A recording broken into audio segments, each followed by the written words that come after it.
This hasn't been getting a lot of coverage, and the coverage that it has been getting hasn't been very good, so let's talk about the trail derailment in East Palestine, Ohio.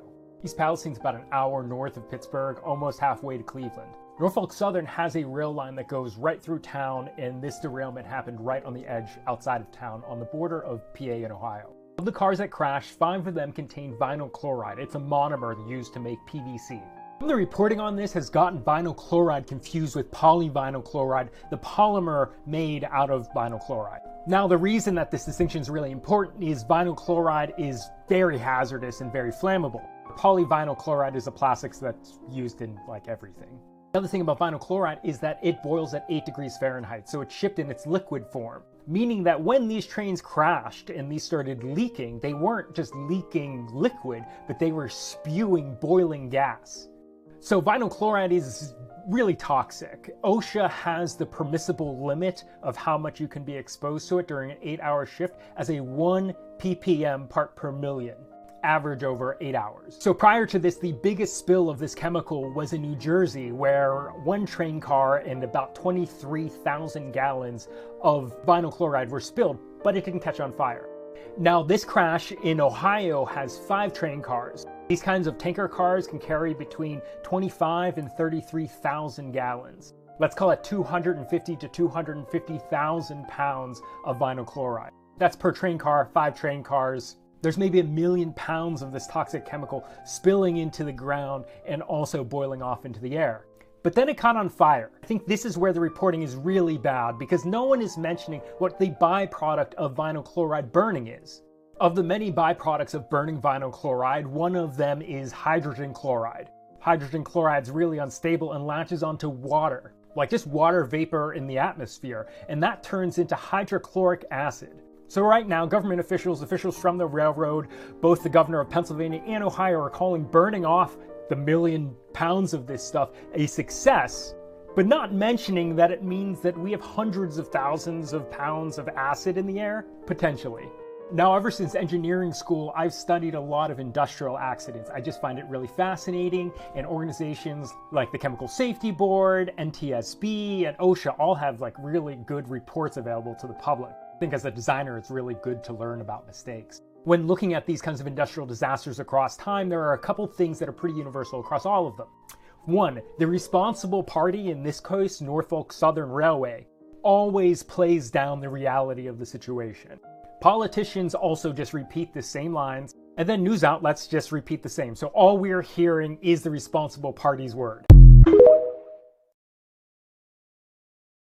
Massive train derailed Friday, 20 of them carrying hazardous materials as flames lit up the sky in northeastern Ohio.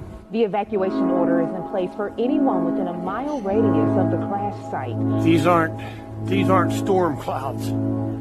This is the fucking shit! The fucking shit they burn off in East Palestine! This is not fucking storm clouds! Look at it! This is horrible! I got arrested because I was trying to do a live report about what people need to know.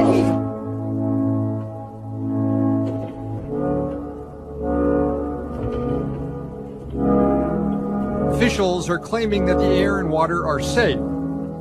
Residents say they can still smell chlorine. They've complained about their eyes watering when they go outside, and one woman says the noxious air killed her chickens. Out of nowhere, he just started coughing really hard and just shut down and went very fast.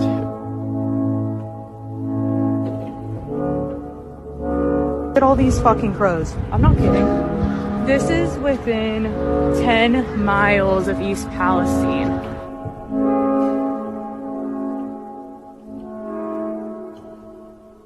If you have not evacuated, please leave the area.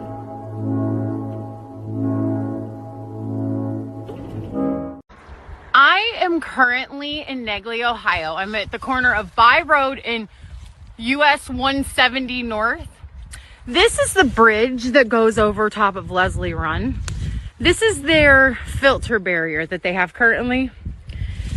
But I think it's important for people to see the dead fish.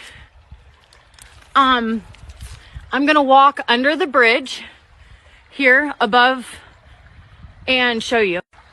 Coming right up. Another fish. There's hundreds of them up here in this area across here. Hundreds. Another fish. Another fish. They're just everywhere. Fish. Fish. Fish. I mean, these are minnows. I mean, they are in our streams.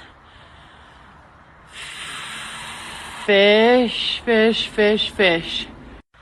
This is only along one side that I can safely walk the water without